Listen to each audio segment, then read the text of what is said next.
This is Hashtag History, episode 125. I'm Rachel. And I'm Leah. And welcome to the middle of season 13. We're already at the middle of the season. That seems weird. It does seem weird. I find this mid-season moment, this intermission, if you will, to be the perfect moment to insert a musical break. Oh, good. Yeah. So, in fact, I was thinking for this week's episode, we just turn it into a concert session and listen to music the whole time. Works for me. It might be boring for the listener, but I would enjoy it. I mean, yeah. What kind of music? Ever heard of Sam Cooke? What perfect segue. Do you like that? Thank you. Thank you for helping set it up. Because to be honest, my next little point was kind of disjointed. So Thank you for that. This week, we are discussing Sam Cooke, whom I love. Yeah. Sam Cooke. Do you like him, though? He's okay. Yeah. He's all right. Whenever I'm asked what my favorite genre of music is, I always say it's whatever genre Frank Sinatra is. Because we talked about this in the Frank Sinatra episode. I love Frank Sinatra, Nat King Cole, Dean Martin, Bing Crosby, Sam Cooke, whatever that is. Yeah. I love that. Yeah. Michael Bublé, the more modern version of it. Leon Bridges. Yeah. That's what I love. I love this kind of music. Yeah. And so learning that one of my favorite artists from this genre of music, Sam Cooke, was also a huge advocate of the civil rights movement, and that he died a truly tragic and incredibly mysterious death at only 33 years old just has me even more fascinated with the artist behind the art. I don't know about his death. Ooh. So buckle up. It's just crazy. Yeah. Okay. And one that there are a lot of conspiracies that came out of it. Ooh, yeah. Okay. I'm excited. I mean, obviously, I'm not excited. That sounds bad. I am excited to talk about this morbid, horrible thing. Yeah, me too. Okay. So I say we just dive right into it after we dive into this drink. Love it. Let's go. I'm Rachel. And I'm Leah. And this is Hashtag History, the podcast for both history nerds and history haters alike, where we dive into history's greatest stories of controversy, conspiracy, and corruption.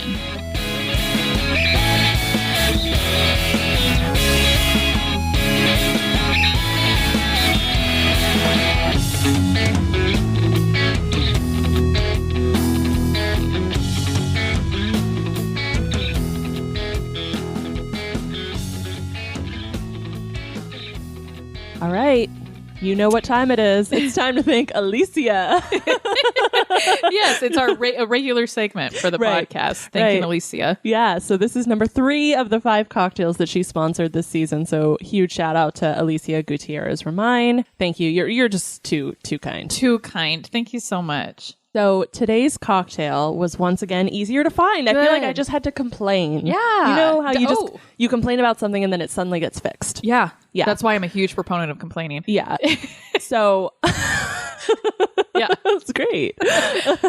So I found the Sam Cooke cocktail on thirstymag.com. In this article, they said, quote, downtown LA's 1950s themed underground cocktail lounge, the Birds and Bees, and bar manager Jake LaRoe know that rum is a liquor made for beating the summertime heat and have mastered a selection of cocktails to help any cocktail connoisseur cool down. Oh, I love that. The Sam Cooke is a drink inspired by the legendary King of Soul, made with brown butter rum, honey, lime, grapefruit, allspice, and Fernet float. This sweet and sultry cocktail will take you back to the 1960s. All of that sounded so good until you say grapefruit. I know. Other than the grapefruit part, I am so excited about this. Yeah, and we've talked about how we're not the hugest fans of grapefruit. Right. Like, I'll drink it, but it's not my favorite. And mostly just, yeah, exactly. It's not one of my favorites. And also mixed with all these other incredibly yummy, delicious ingredients. Just brings it down. Yeah. Yeah. It does. Luckily, very small amount of grapefruit. Okay. Yeah. So I couldn't find an exact recipe. So I just kind of took the quote above and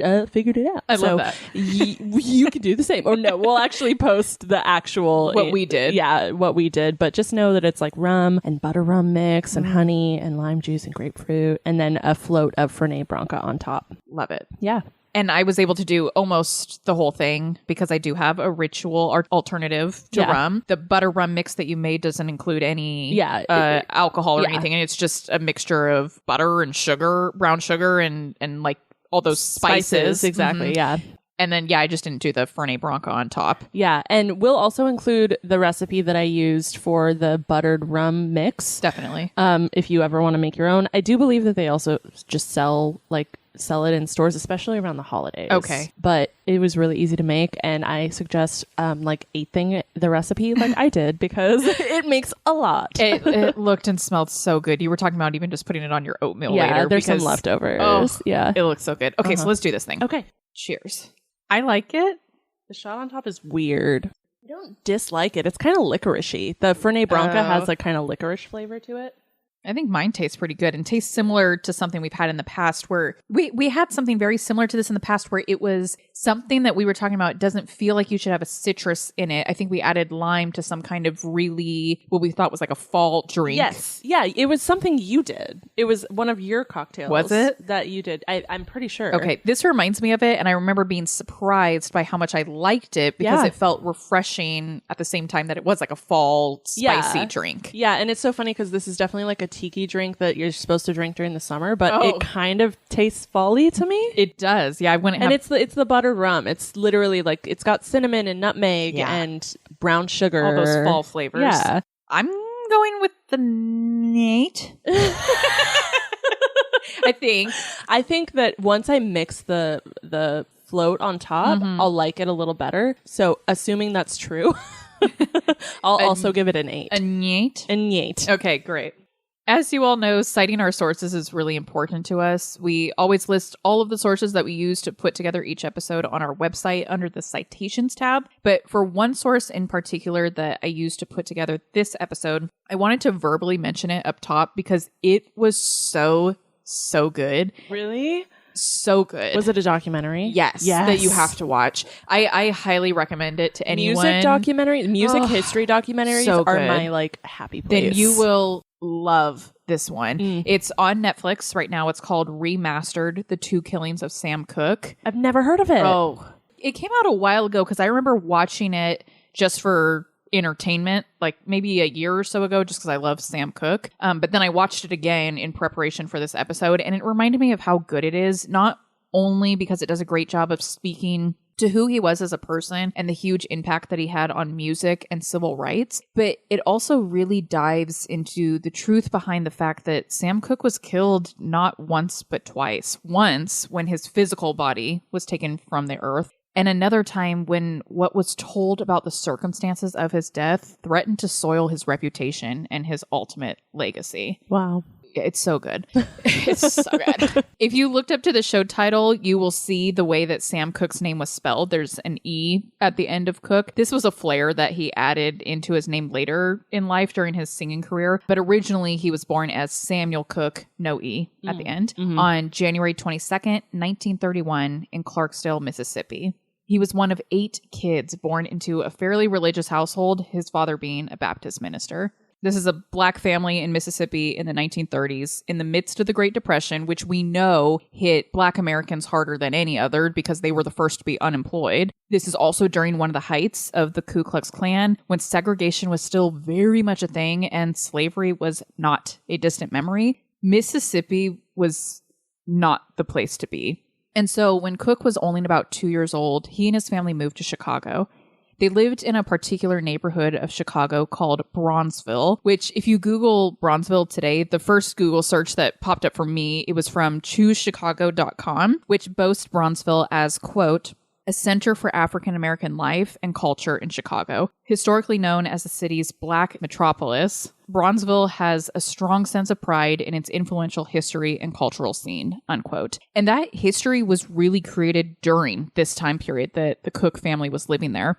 During the time of the Great Migration, thousands of Black Americans moved to Bronzeville and created there something similar to what you might see in Harlem, New York City. Mm-hmm. It became an area heavily populated with hundreds of booming Black-owned businesses, including dozens and dozens of churches, one of which was founded by Cooke's father.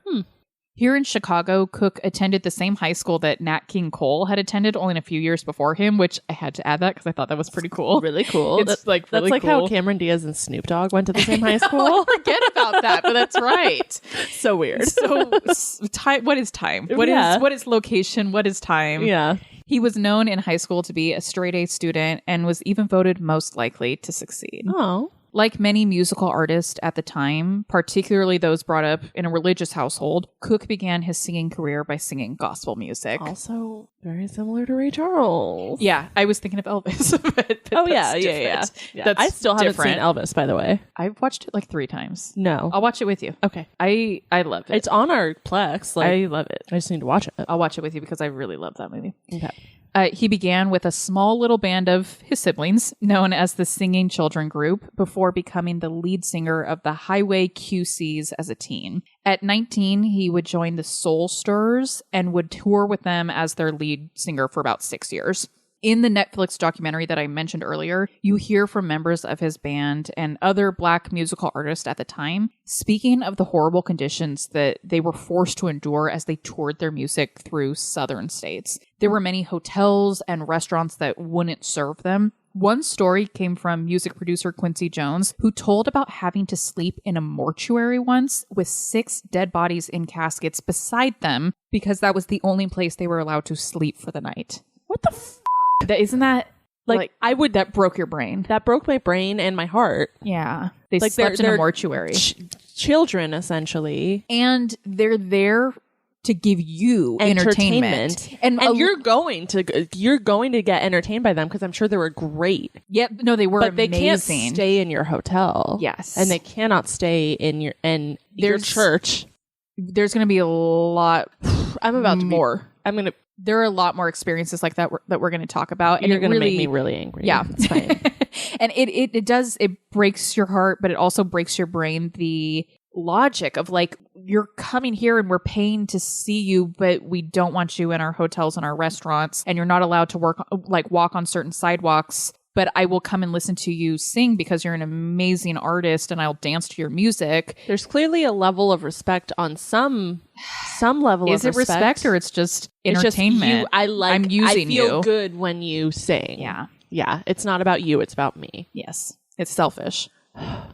Cooke began to have a heart to branch out and sing secular music. Cooke was really moved by the inequality and injustice that he saw as he toured the country and was vocal about wanting to make a difference in the world. This is just me speculating, but I wonder if perhaps part of why he wanted to sing more secular mainstream music was because he knew it was a way for him to reach a wider audience. Yeah. Cooke was really conflicted about switching to secular music. And I think that's perfectly understandable from not only a moral perspective, but also a practical perspective. Yeah. Morally, especially when you grew up very religiously, there's the fear that you're doing something wrong. You're becoming like a devil worshiper if you sing anything but gospel music. But also, practically speaking, Cooke expressed his concern that if he left the Soul Stirrers to try his hand at secular music and it didn't work out, he wouldn't be allowed to return. Oh.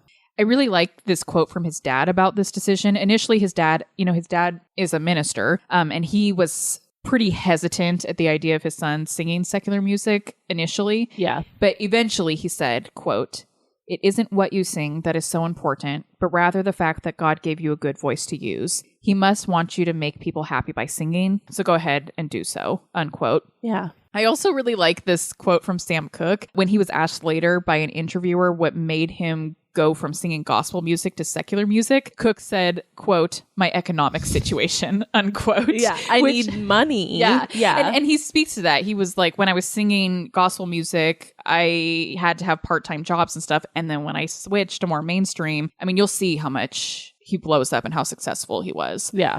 In June of 1957, he signed with Keane Records and put out a song he wrote and recorded called You Send Me. You send me. Are we going to be doing that a lot? Yeah.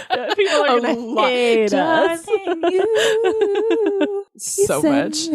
Which actually, you would appreciate this. I didn't put this in here, but I think that you would appreciate this being a singer is something that like a signature of his that he became known for was he was trying to sing like other musical artists at the time and hit these really high notes and he couldn't really reach them. Yeah. And so he would reach them and then falter down and so do like a scale. The run. It became at least a signature thing for him. Oh, girl, you just like spoke to me. I know. Isn't that like so cool? And yeah. and even like he put out some music early on when he was still testing the waters of like the you that.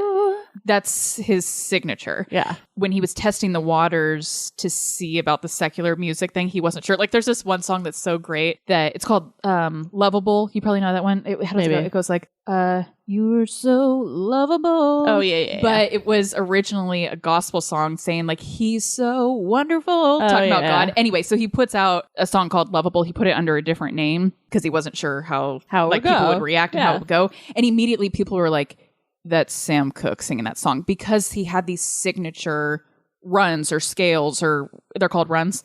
Yeah. If you're talking like one word that like changes notes, that's a run. Okay. Yeah. So that was like so signature to him that immediately people knew, like, you can't put out music under any name but your own. Everyone knows who you are. You know, as much as I love Sam Cooke's music and stuff, I never knew that like he's the reason, and it's because he felt he couldn't do something. But now I struggle to do runs. I know. Now it's a thing that like to be a good singer, you have to be able to do runs. Yeah, that's crazy. But it was him faltering on a high note. And he created this thing that it's so now beautiful. I strive for. Cool. Exactly. Awesome. When he put out the song You Send Me, this song would become a #1 hit on both Billboard's rhythm and blues records and Hot 100. In 2010, Rolling Stone magazine ranked it as the number 115 of the 500 greatest songs of all time. Yeah. I mean, that's pretty incredible to achieve that level of success, period, in your lifetime. But it's even more incredible that Sam Cooke achieved that with his very first secular single. This song helped to transcend him into the mainstream for both black and white audiences. Between the years of 1957 and 1964, Cooke would have roughly 30 U.S. top 40 hits. He was amazing. It's like, what, five-ish years, right? Yeah, because, I mean, and he had, unfortunately, as we'll get to, you know, he had an early unfortunate death. Yeah. And so he had a very short singing career. So the fact that we're still singing his songs, the fact that we still recognize his voice, the fact that he changed music. When he had such a short singing career is just, I mean, it speaks to his talent and it speaks, I think, to his personality and just like what an amazing artist he was. Yeah. To take a quick detour from his professional life, Cooke would marry a woman named Dolores Elizabeth Milligan in 1953. They would divorce in 1958, and she would die in a car accident the following year, for which he paid all of her funeral expenses. Oh. He would remarry in 1958, the same year as his divorce from Milligan, to a woman that he had known since childhood named Barbara Campbell, with whom he would have 3 children. Tragically, his son Vincent, when he was only 18 months old, drowned in the family pool. God, this is way too... Like, there are parallels between him and Ray Charles. Yes. It's weird. Cooke had been away from home, and his wife had gone inside the house for just a moment when the baby slipped into the pool and died. This occurred in 1963. I've heard that it was this particular incident that really did a lot of damage in the marriage, but even before this, Cooke had been stepping outside of the marriage and sleeping with other women for a long time. In fact, it's alleged that he's the father of 3 other children outside of those that he had with Campbell. Yeah. In January of 1960, Cooke signed with RCA Victor with a contract of $100,000, the equivalent today of just shy of $1 million. One of the very first singles he put out with RCA Victor, a song called Chain Gang, would reach number 2 on the Billboard pop charts. Despite this success and notoriety, this was still America in the 1960s. Racism was rampant. Segregation was rampant. Violence against black men and women was rampant. Again, even with Cooke's success and notoriety, there were still occasions where if he was touring in the South for his musical performances, he would be turned away from bars and restaurants and hotels. Some of which he probably performed at. Yes. Yeah, but you can't stay here. That's why it's so horrible, and to me transcends the like breaks your heart. It breaks your brain of like, what? Are you stupid? It just doesn't make sense. The math doesn't add up. The math doesn't math. The math doesn't math. It doesn't. The maths doesn't math. Oh my God, that's really hard to say. There's this one story that Cooke tells that anytime I think of Sam Cooke, this is probably the second thing that I think about when it comes to him, second to his music and the songs that I really like. Mm-hmm. It's this story of a performance that he was supposed to do in Georgia, and he was unable to show up to his own concert because there were no white taxi drivers that would agree to drive him from the airport to the venue.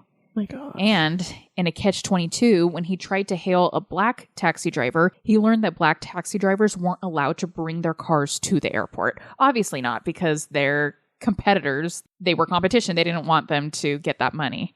Oh my gosh. It's just the wildest story I can even imagine. He was unable to attend his own concert, a concert that was to have black and white attendees because of Jim Crow laws. There's other stories too that I don't touch on in this episode, but of him, like his tour bus getting pulled over by the cops just because they wanted to check out, why does this black man have a tour bus? Why? Because he's successful. Good. Yeah, and they checked.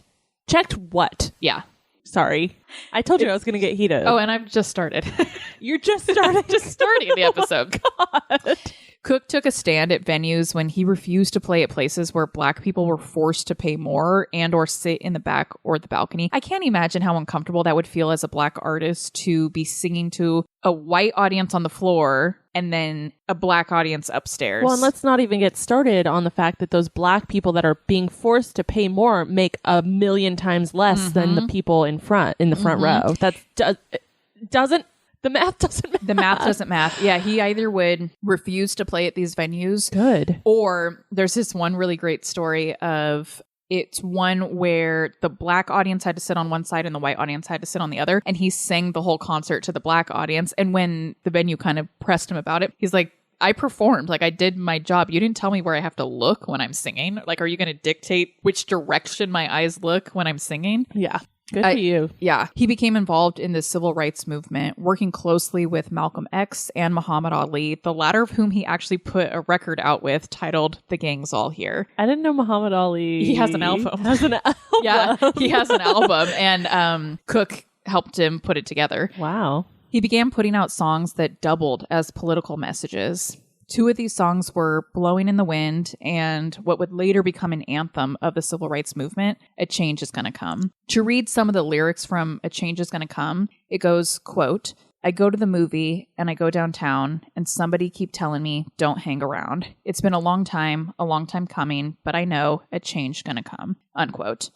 I specifically bring up these particular lyrics because originally RCA removed these lyrics from the song out of fear for how their white audience would react to being blatantly called out for racism and segregation laws.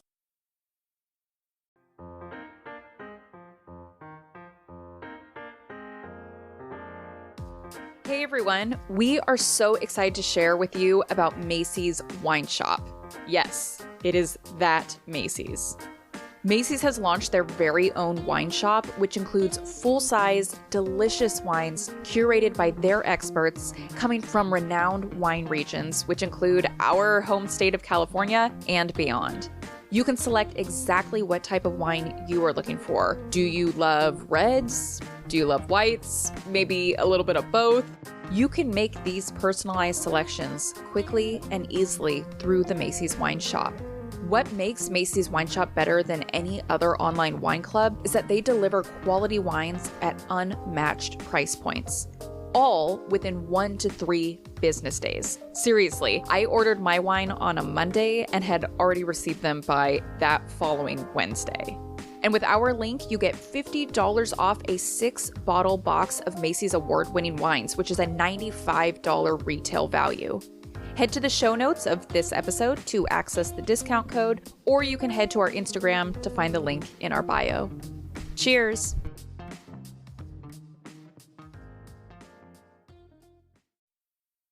These more political messages in Cooke's lyrics began to make many white people uncomfortable.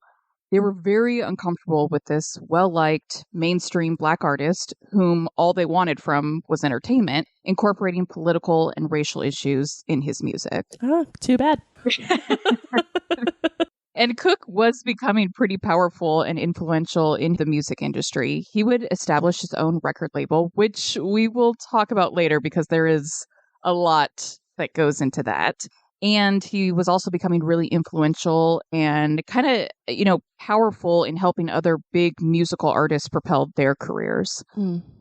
But then tragedy would strike. So I'm going to tell you, we already alluded to this in the introduction, that he dies young and dies early, and it's really mysterious. I'm going to give you the rundown of the initial story that was reported about what happened. And then I cannot wait to hear from you and all the questions I know you will have. Okay. So, here we go. On December 11th, 1964, when Cooke was only 33 years old, he was shot and killed at the Hacienda Motel in Los Angeles. Police arrived at the location after they had received a number of different calls about both a shooting and a kidnapping. When they arrived, they found Cooke deceased with numerous gunshot wounds, one in particular that had struck him through the heart. As the story was originally told, Cooke was staying at this hotel with a woman named Alyssa Boyer, whom he had met earlier in the evening at Martoni's restaurant. According to Boyer, Cooke had kidnapped her, taken her back to his hotel, and attempted to rape her. When Cooke went to the bathroom, she grabbed a handful of clothing and ran to the hotel manager's office and banged on the door. When the manager didn't immediately respond to the knocks, Boyer ran outside where she went to a nearby phone booth to telephone the police. Continuing with how the story was originally told, Cooke then went looking for Boyer, possibly to retrieve some of the clothing that she had scooped up. Some of it was his. He stopped at the hotel manager's office and banged on the door himself, demanding, quote, "Where's the girl?" unquote. The hotel manager, a woman named Bertha Franklin, said Cooke burst through the door, and so she began shooting at him in what she said was self-defense. Cooke's immediate response was one of confusion. He said, quote, "Lady, you shot me," unquote. She shot at him a total of 30 times before hitting him on the head with a broomstick, causing him to fall to the ground.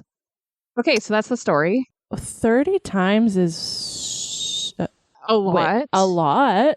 And at close range. I mean, like, that's a lot.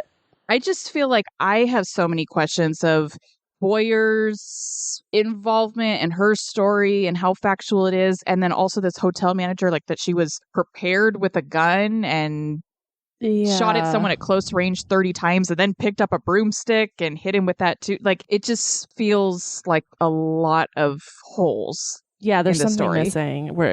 There's something missing. For sure. Yeah. So to backtrack a bit, earlier that day, Cooke and a friend of his and the friend's wife, they had all been out to dinner at the Martoni's restaurant. It was there that Cooke had spotted Boyer at the bar and left his friends to have drinks with her. It would later be revealed that Boyer was a sex worker, and from eyewitnesses to the incident, she appeared to leave willingly with Cooke as they headed to the hotel. The friends he had been to dinner with stated that Cooke had a couple $1,000s in his pocket and that he kept taking it out and was kind of flashing it around at the restaurant. Ooh. So, yeah, I can see it on your face.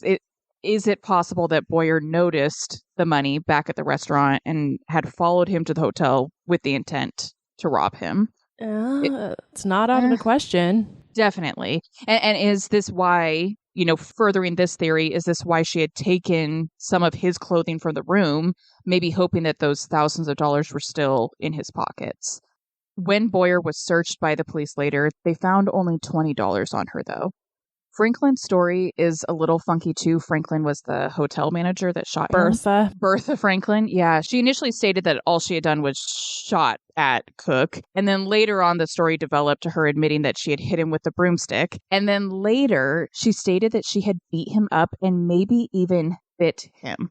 She testified. You can hear her testimony because this does go to court. And in her testimony, she's like, yeah, if you search him, you might find bite marks. And the person questioning her is like, what? And she's like, yeah, I maybe bit him. I'm not sure. If you find bite marks, then yes, that was me. I bit him. The heck?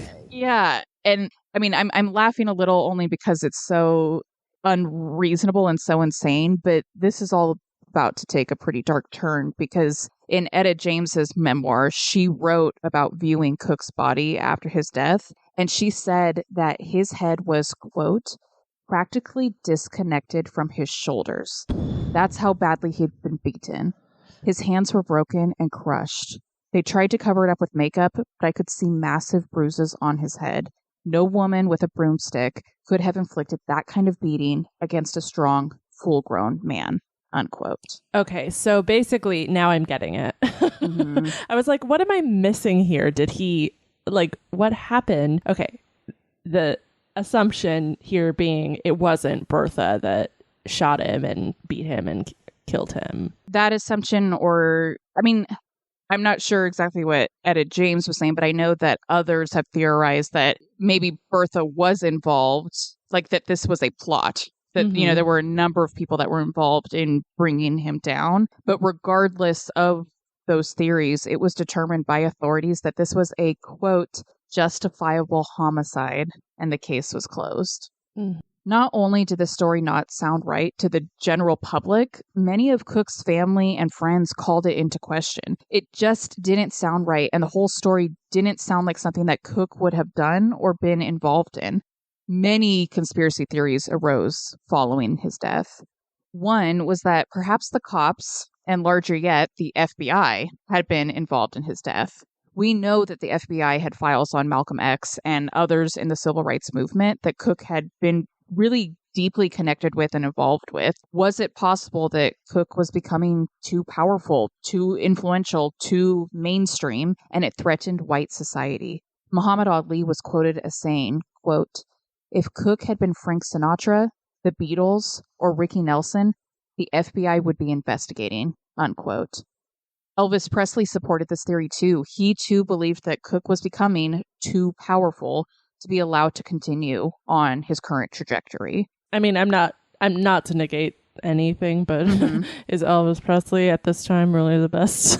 I know, is he a reliable witness? Wasn't he like coked out pretty much? Yeah.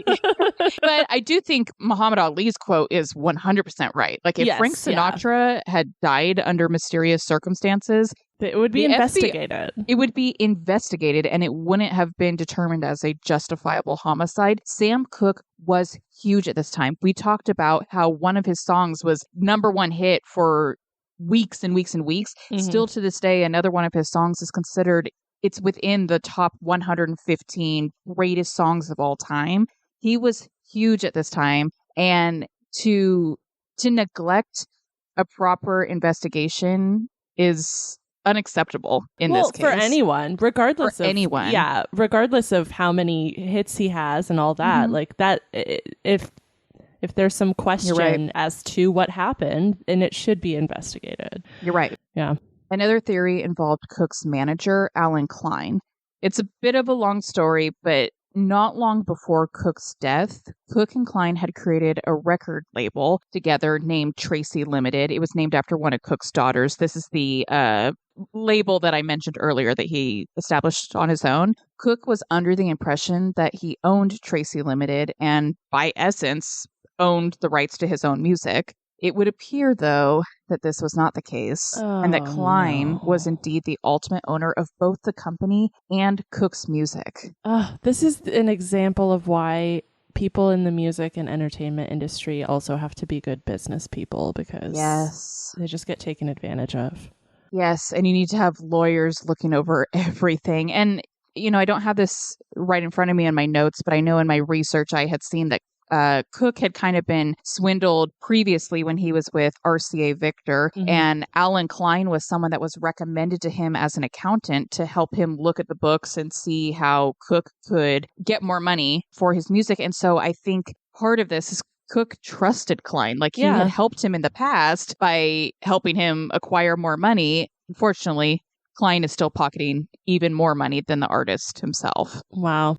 As friends tell it, Cooke had recently discovered all of this and had confronted Klein about it. This was only days before his death. Is it possible that Klein or others in the music industry, which I feel like you kind of alluded to this when you mentioned Elvis, maybe you didn't, and this is just the seed that planted in my mind, but the music industry at this time is kind of wrought with some shady characters. No, totally. There was a lot of mafia members in the music industry at this time. Yeah. Have you ever, there was I think it was an HBO show, and I'm pretty sure it was only one season of it, called Vinyl. And I feel like it was maybe a little after this. I feel like it was early 70s. It was set in the early 70s. And it's all about the music industry at that time and how it's just so corrupt. Like so corrupt. So corrupt. So I think that there is credence to be led to either Klein or others in the music industry felt threatened by Cooke and had possibly orchestrated his murder. There are even rumors that Cooke's wife had something to do with his death. We know that it was an unhappy marriage and that both Cooke and his wife had affairs outside of the marriage. In fact, not even 3 months after Cooke's death, his widow would marry one of his friends who was 10 years her junior. So at this time, she was 29, making this man that she married 19 years old. Oh. Not long after this marriage, she discovered that her new husband had started sleeping with her 17-year-old daughter. Oh, God. When she discovered the two in bed together, she shot at him, narrowly grazing his head. They would later divorce, and she would marry his brother. What is happening? Is this a soap opera? I know, it's like, please branch out. There are other people. Yeah. There are other people than friends of friends. Extend your circle. Extend the circle, please. There really isn't any evidence to suggest that she was behind Sam Cooke's death. I only mention it because it is one of the many conspiracy theories. And I think, based on this little bit that we know about her, she appeared to be the type to maybe make some rash, not always sound decisions. More than 50 years after Sam Cooke's death, we still don't know what truly happened to him. What we do know is the huge impact that he had on not only the music industry, on Black entertainers, but also on civil rights and the way that society viewed itself. He forced society to pick up a mirror and look at themselves. Cooke's death came at a tumultuous time, just months before Malcolm X's assassination, which we of course know would be followed not long afterward by the assassination of Martin Luther King Jr. Cooke truly did change the world. In 1986, he was inducted into the Rock and Roll Hall of Fame. In 1999, he received a Grammy Award for Lifetime Achievement. And in 1994, he received a star on the Hollywood Walk of Fame.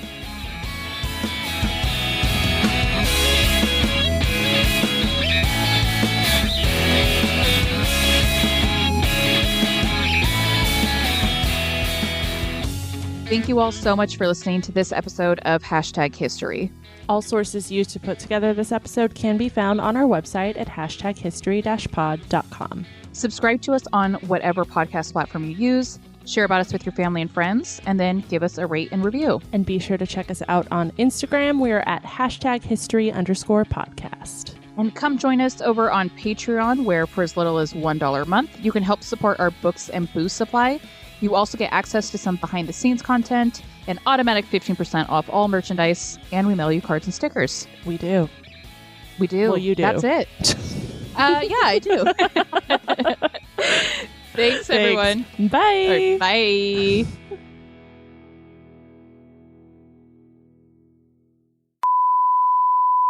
I like it.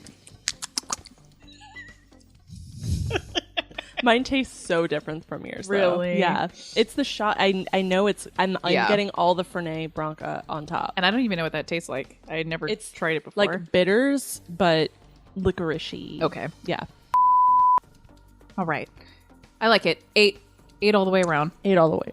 Yeah. Oh, yeah. It's good. Okay. I think you're like 8 all the way around. This is how brain dead I am. I want to say Metropolis. I know. You sound like Richard. Really? Documentary. Does he say that? Yeah. I don't know what's going on. I mean, I know what's going on with my brain. Right. It's split into multiple places. A great excuse, too, in fact. I have 3 brains going on right now, and they're split what feels like equally. Yeah. Metropolis. Black Metropolis. Thank you. I was just proud of myself for saying Metropolis. Metropolis, historically known as the city. I just love how you put. No, you didn't say anything wrong. I just love how you put period. Because I felt like if I did that kind of success, if I did period space period, I would pause where I didn't want to pause. I love just seeing having a small little peek into your brain right here. I wrote it how I knew I would say it. His music in his music industry, he owns the whole thing. The whole thing. It's all his.